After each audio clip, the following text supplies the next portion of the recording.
नमस्कार। आकाशवाणी जयपुर अजमेर से प्रस्तुत हैं प्रादेशिक समाचार।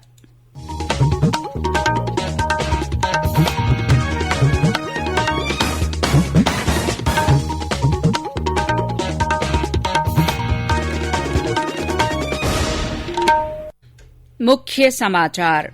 वित्त मंत्री निर्मला सीतारमण ने कहा, केंद्रीय बजट में शामिल सुधार और पहल के जरिए भारत आत्मनिर्भर बनने की दिशा में अग्रसर। देश में स्वास्थ्य कार्यकर्ताओं को कोविड टीके की दूसरी खुराक देना शुरू। 55% से अधिक स्वास्थ्य कर्मियों को पहली खुराक दी गई। उच्च शिक्षा मंत्री भंवर सिंह भाटी ने कहा, सरकार का सभी उपखंडों में राजकीय महाविद्यालय खोलने का प्रयास। दुनिया भर में आज विश्व रेडियो दिवस मनाया जा रहा है। प्रधानमंत्री नरेंद्र मोदी ने रेडियो के श्रोताओं को शुभकामनाएं दी। और प्रदेश में दिन और रात के तापमान में और बढ़ोतरी से सर्दी का असर कम होता जा रहा है।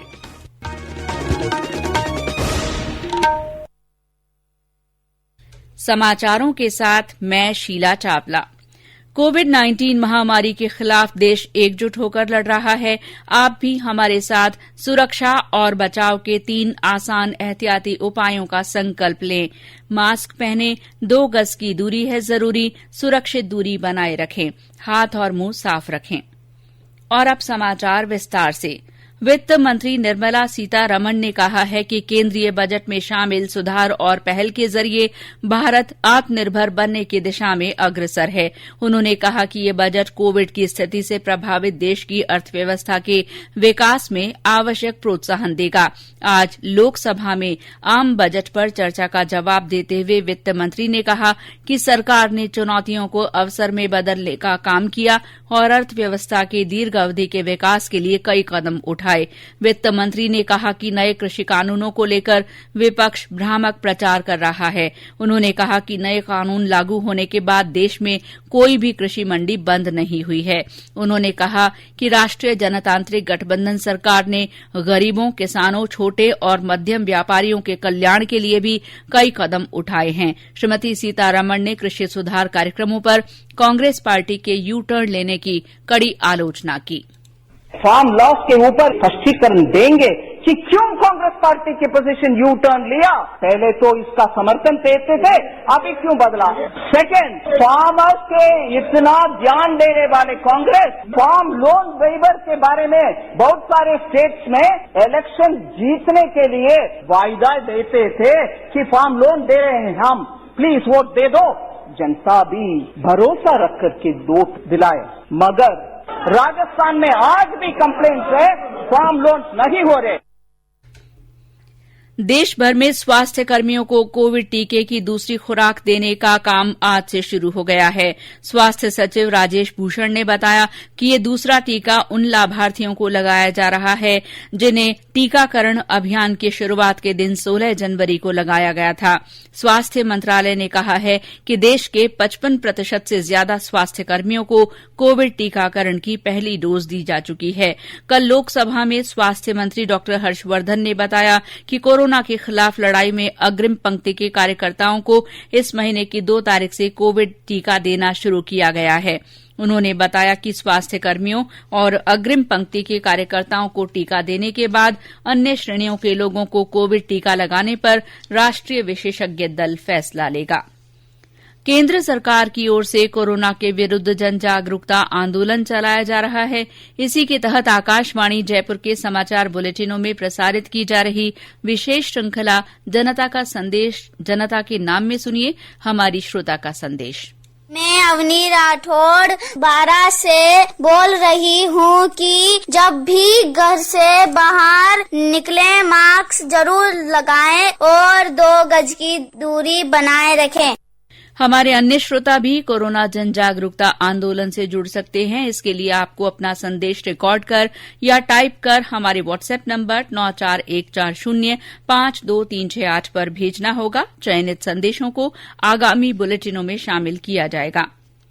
उच्च शिक्षा मंत्री भंवर सिंह भाटी ने कहा है कि राज्य सरकार सभी उपखंडों में राजकीय महाविद्यालय खोलना चाहती है और बाकी बचे उपखंडों में चरणबद्ध तरीके से महाविद्यालय खोले जाएंगे। आज विधानसभा में एक प्रश्न के उत्तर में श्री भाटी ने बताया कि हाल ही में सरकार ने प्रदेश में 88 कॉलेज खोलने की घोषणा की है। उन्होंने बताया कि बाकी रहे ऐसे 8 उपखंडों पर भी राजकीय या निजी महाविद्यालय खोलने की प्राथमिकता है। इसी तरह दूसरी प्राथमिकता में ऐसे उपखंड हैं जहां सरकारी महाविद्यालय नहीं हैं। विधानसभा अध्यक्ष डॉ सीपी जोशी ने सरकार को नेट स्लेट पास योग्यताधारी युवाओं को शिक्षकों की कमी वाले कॉलेजों में सम्मानजनक पारिश्रमिक के आधार पर लगाने का सुझाव दिया है। सदन में प्रश्नकाल के दौरान तकनीकी शिक्षा मंत्री की ओर से जवाब में उच्च शिक्षा मंत्री भंवर सिंह भाटी ने कहा कि कॉलेजों में शिक्षकों की कमी है और इसीलिए गेस्ट फैकल्टी का प्रावधान है। एक अन्य प्रश्न में हस्तक्षेप करते हुए श्री जोशी ने सरकार को सुझाव दिया कि ऐसे पटवारियों का मुख्यालय तय किया जाना चाहिए जिनके पास 2 या 2 से अधिक हलकों का अतिरिक्त प्रभार है। उन्होंने कहा कि सरकार इस बारे में सभी जिला कलेक्टरों को निर्देश दे ताकि लोगों को सुविधा मिल सके।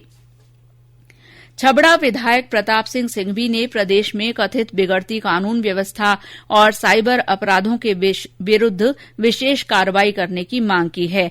आकाशवाणी से बातचीत में श्री सिंघवी ने कहा कि राज्य में एक से बढ़कर एक गंभीर घटनाएं हो रही हैं। उन्होंने कहा कि साइबर अपराध की बढ़ती घटनाओं को रोकने के लिए भी कारगर कदम उठाए जाने चाहिए। राजस्थान में जिस प्रकार से शेखावाटी में गैंगवार बढ़े हैं, उस पर सरकार को और पुलिस को कोई ठोस नीति बनाकर और जल्दी से जल्दी एक्शन लेना पड़ेगा, नहीं तो ये बीमारी और भी जिलों में फैल जाएगी।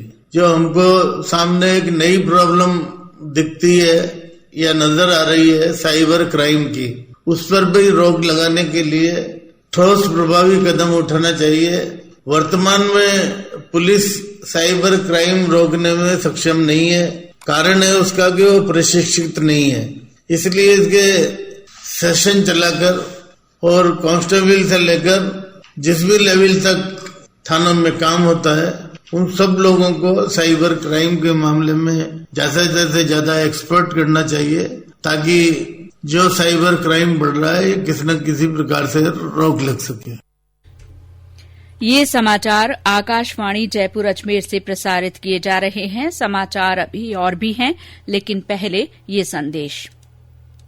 चलो मिलकर एक शुरुआत करें, चलो एक फैसला आज करें, मास्क नहीं तो टोकेंगे, कोरोना को रोकेंगे, चलो एक इरादा करते हैं, चलो कुछ वादा करते हैं, मास्क नहीं तो टोकेंगे, कोरोना को रोकेंगे। समाचारों में आपका फिर स्वागत है। दुनिया भर में आज विश्व रेडियो दिवस मनाया जा रहा है। इस दिवस को 2011 में यूनेस्को के सदस्य देशों द्वारा घोषित किया गया था और बाद में संयुक्त राष्ट्र महासभा द्वारा 2012 में इसे अंतर्राष्ट्रीय दिवस के रूप में अपनाया गया था। इस साल के विश्व रेडियो दिवस का विषय है नई दुनिया नया रेडियो। उपराष्ट्रपति एम वेंकैया नायडू ने विश्व रेडियो दिवस के अवसर पर लोगों को शुभकामनाएं दी हैं। प्रधानमंत्री नरेंद्र मोदी ने एक ट्वीट कर कहा कि उन्होंने हर महीने आकाशवाणी पर प्रसारित मन की बात कार्यक्रम के लिए रेडियो के सकारात्मक प्रभाव का व्यक्तिगत रूप से अनुभव किया है। सूचना और प्रसारण मंत्री प्रकाश जावड़ेकर ने विश्व रेडियो दिवस पर सभी को शुभकामनाएं दी हैं। श्री जावड़ेकर ने कहा कि रेडियो का लगातार विस्तार हो रहा है। रेडियो का प्रसार बढ़ रहा है, लोग रेडियो सुनते हैं, खेत खलियान में, काम पर, चाय की टपरी पर टीवी नहीं दिख सकते। सोशल मीडिया एक मर्यादा के बाद टेलीफोन में पढ़ते रहना असंभव होता है। रेडियो सुनना ये एक अपनी विरासत भी है और रेडियो सुनना बहुत आनंद भी है। जिस तरह से मोबाइल में ही रेडियो आ गया, तो पॉकेट में मोबाइल है, कान में तार है, स्पीकर है और सुनते रहो, तो ये अनुभव रेडियो का है। इसलिए रेडियो डे के उपलक्ष्य में मेरी बहुत सारी शुभकामनाएं। इस अवसर पर मुख्यमंत्री अशोक गहलोत ने भी रेडियो प्रसारण के क्षेत्र में काम करने वाले और रेडियो सुनने वालों को बधाई देते हुए कहा कि रेडियो कई सालों से सूचना और मनोरंजन का माध्यम बना हुआ है। रेडियो ने कोविड महामारी के मुश्किल दौर में भी अच्छी सेवाएं दी हैं। आज राष्ट्रीय महिला दिवस है। मुख्यमंत्री अशोक गहलोत ने अपने ट्वीट में कवयित्री सरोजनी नायडू को याद करते हुए कहा कि हमें भारतीय महिला स्वाधीनता सेनानियों के बलिदान को याद करना चाहिए। महिला और बाल विकास मंत्री ममता भूपेश ने इस मौके पर कहा कि सरकार ने बेटी बचाओ बेटी पढ़ाओ के संदेश को आगे बढ़ाते हुए जन जागरण का वातावरण तैयार किया है।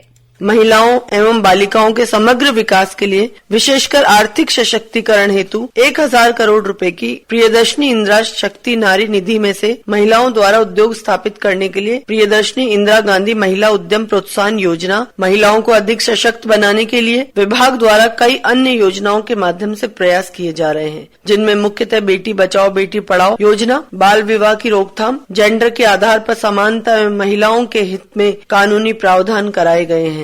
राज्य में पुलिस व अन्य विभागों द्वारा महिलाओं बालिकाओं के लिए विभिन्न प्रकार की योजनाएं यथा गरिमा हेल्पलाइन, निर्भया स्क्वाड्स, जिनसे महिलाओं एवं बालिकाओं में सुरक्षित होने का एहसास बढ़ा है। प्रदेश के विभिन्न जिलों में इस मौके पर कार्यक्रम आयोजित हुए। बूंदी में जिला प्रशासन और महिला अधिकारिता विभाग के सहयोग से आयोजित कार्यक्रम में सराहनीय कार्य करने वाली महिलाओं का सम्मान किया गया। वहीं झालावाड़ में आयोजित जिला स्तरीय कार्यक्रम में सर्वाधिक अंक प्राप्त करने वाली छात्राओं को सम्मानित किया गया। भरतपुर के संस्थापक महाराजा सूरजमल की आज जयंती मनाई जा रही है। भरतपुर में इस मौके पर उनकी प्रतिमा पर पुष्पांजलि अर्पित की गई। महाराजा सूरजमल ब्रिज विश्वविद्यालय कुमेर में भी उनकी जयंती मनाई गई। मुख्यमंत्री अशोक गहलोत ने ट्वीट कर उन्हें श्रद्धांजलि अर्पित की है। प्रदेश में दिन और रात के तापमान में लगातार बढ़ोतरी से सर्दी का असर कम होता जा रहा है। वहीं दिन में गर्मी पड़ने लगी है। पिछले 24 घंटे में माउंट आबू में न्यूनतम तापमान 3 डिग्री सेल्सियस दर्ज किया गया, जबकि बाड़मेर में न्यूनतम तापमान 16.4 डिग्री सेल्सियस दर्ज किया गया। कई अन्य जिलों में रात का तापमान 11 डिग्री सेल्सियस से ऊपर पहुंच गया है, जबकि पश्चिमी और उत्तरी जिलों में दिन का तापमान 30 डिग्री सेल्सियस से ऊपर दर्ज किया जा रहा है। राज्यपाल कलराज मिश्र और मुख्यमंत्री अशोक गहलोत ने श्रीगंगानगर जिले के राजियासर में हुए सड़क हादसे पर गहरा शोक जताया है। गौरतलब है कि राजियासर के पास आज सुबह एक सड़क हादसे में 6 लोगों की मौत हो गई थी और 6 अन्य घायल हो गए थे। और अंत में मुख्य समाचार एक बार फिर। वित्त मंत्री निर्मला सीतारमण ने कहा है कि केंद्रीय बजट में शामिल सुधार और पहल के जरिए भारत आत्मनिर्भर बनने की दिशा में अग्रसर हो रहा है। देश में स्वास्थ्य कार्यकर्ताओं को कोविड टीके की दूसरी खुराक देना शुरू हो गया है। 55% से अधिक स्वास्थ्य कर्मियों को पहली खुराक दी जा चुकी है। उच्च शिक्षा मंत्री भंवर सिंह भाटी ने कहा है कि सरकार सभी उपखंडों में राजकीय महाविद्यालय खोलने का प्रयास कर रही है। दुनिया भर में आज विश्व रेडियो दिवस मनाया जा रहा है। प्रधानमंत्री नरेंद्र मोदी ने रेडियो के श्रोताओं को शुभकामनाएं दी हैं। और प्रदेश में दिन और रात के तापमान में बढ़ोतरी से सर्दी का असर कम होता जा रहा है। इसी के साथ प्रादेशिक समाचार बुलेटिन समाप्त हुआ। नमस्कार।